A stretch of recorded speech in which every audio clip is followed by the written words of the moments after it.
الحمدللہ رب العالمین والصلاة والسلام علی رسول الکریم وآلہ وصحبہ اجمعین، اما بعد فاعوذ باللہ من الشیطان الرجیم، بسم اللہ الرحمن الرحیم۔ واجب الاحترام،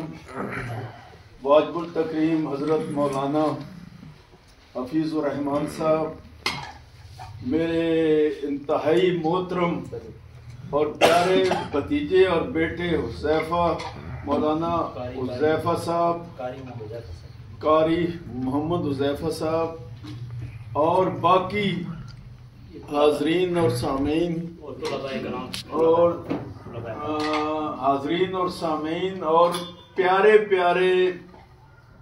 میرے دین کے سیکھنے والے طلباء اکرام،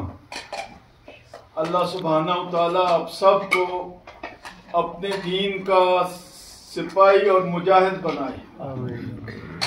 اور حضرت مولانا حفیظ الرحمان صاحب کی سرپرستی میں انہوں نے مجھے جسے کہتے ہیں نا ترغیب دلائی، تو میرے اندر ایک بولنے کا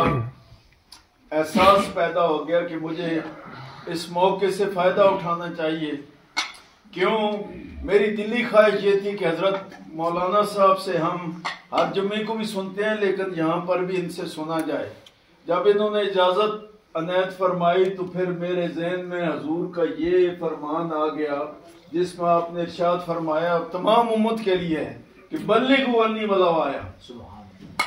مجھ سے اگر ایک بات بھی آپ نے سن لی ہے تو اس کو ابلاغ کر دو، دوسروں تک پہنچا دو۔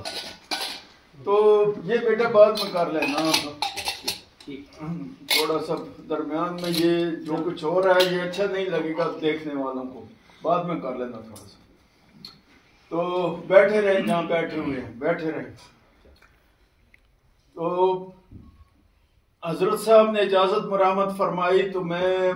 کوئی عالم اور فاضل نہیں ہوں، میں اللہ سبحانہ و تعالیٰ کے دین کا اتنا سا طالب علم ہوں اور ان ہستیوں کے پاؤں کی خاک ہوں جو اتنے بڑے ادارے چلا رہے ہیں، ان کا اہتمام کر رہے ہیں۔ تو ہم تو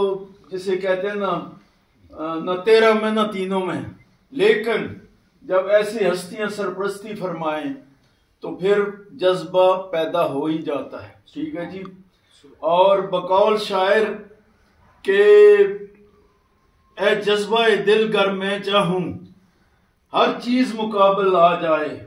منزل کے لیے دو گام چلوں اور سامنے منزل آ جائے۔ منزل کے لیے دو قدم چلوں اور سامنے منزل آ جائے۔ یہ وہ ہستی ہیں جو حضرت سلمان علیہ السلام کے زمانے میں ایک اللہ کے ان جیسے برگزیدہ بندے تھے جنہوں نے ایک نے کہا جی میں ملکہ بلقیس کا تخت جو ہے وہ آنکھ جھپکنے میں لے آؤں گا،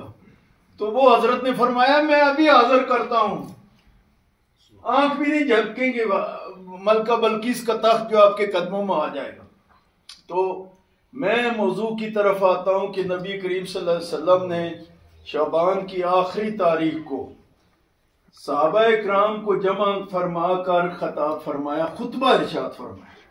اور اس میں آپ نے مختصراً، میں ورڈ بائی ورڈ جو ہے وہ نہیں بیان کر رہا، لیکن مختصراً حضور نے اپنے صحابہ سے مخاطب ہو کر تمام امت سے،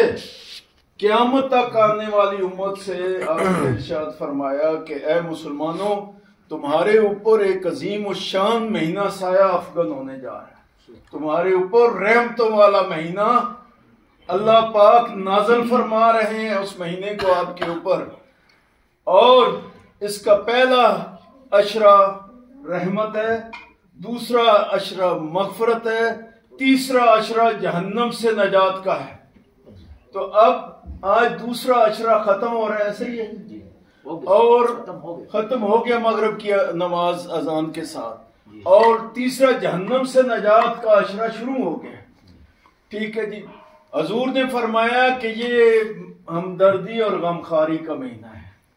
اور یہ ایسے ہی ہے جیسے آج ہم اللہ کے فضل و کرم سے ان کی دعاؤں سے یہاں اکٹھے ہوئے ہیں، تو یہ بچوں کے ساتھ، طلبہ کے ساتھ، اساتذہ کے ساتھ، امام صاحب کے ساتھ، خطیب صاحب کے ساتھ، حذیفہ بیٹے کے ساتھ